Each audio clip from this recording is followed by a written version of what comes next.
This is Taya Graham reporting for the Real News Network in Baltimore City, Maryland. For years, the Baltimore City Police Department has had a blank check for their overtime, but now our city council is fighting back. I mean, it's like they have an open checkbook. The Baltimore Police Department already consumes roughly half of the city's discretionary spending, nearly $500 million in the next current fiscal year, a number that continues to grow, particularly because year in and year out, the department exceeds its overtime budget. Last year, that meant an extra $36 million, which is why the council is now pushing back. Some people will ask, well, why are we doing this and why is it necessary?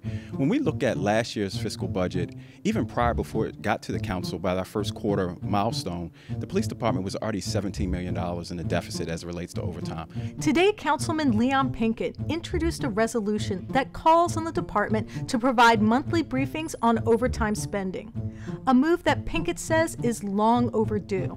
You know, and if we as a council don't intervene, we've really created a culture where the police department has become accustomed to exceeding their budget and then coming and asking for additional money for overtime. And there are too many other needs that our city has and for us to give almost $500 million towards police and then know that at the end of the budget cycle, there's an anticipation of another almost $20 million. The city can't continue to do that. It's a new sense of urgency to council oversight that Council President Jack Young also supports. Are you expecting details about where this is going? We're expecting details of everything that we asked for.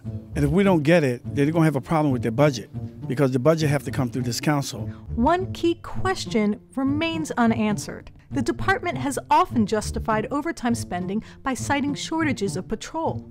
But the police department recently confirmed that only 37% of sworn officers serve in patrol, raising a question we asked Councilman Pinkett. Where is the money actually going? You know, have they given you any sense of whether it's patrol officers getting over, what the percentage of officers getting overtime, like patrol versus officers who are in specialized units? I mean, if we look at the gun trace task force, they were eating up a lot of overtime. Are they going to give you that kind of detail so you can really manage them? That's our expectation. That we are.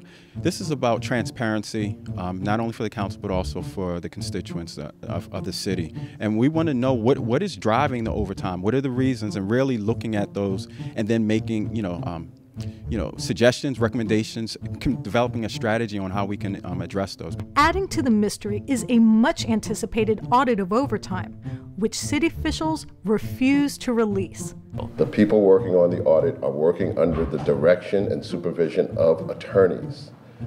So I can't say anything more. City officials told the Real News that the audit was attorney-client work product for a lawsuit filed by the police union that claims that officers have been deprived of overtime. This all comes as the fallout of the gun trace task force continues, with 8 officers already convicted of robbing residents, dealing drugs, and relevant to this story, stealing overtime.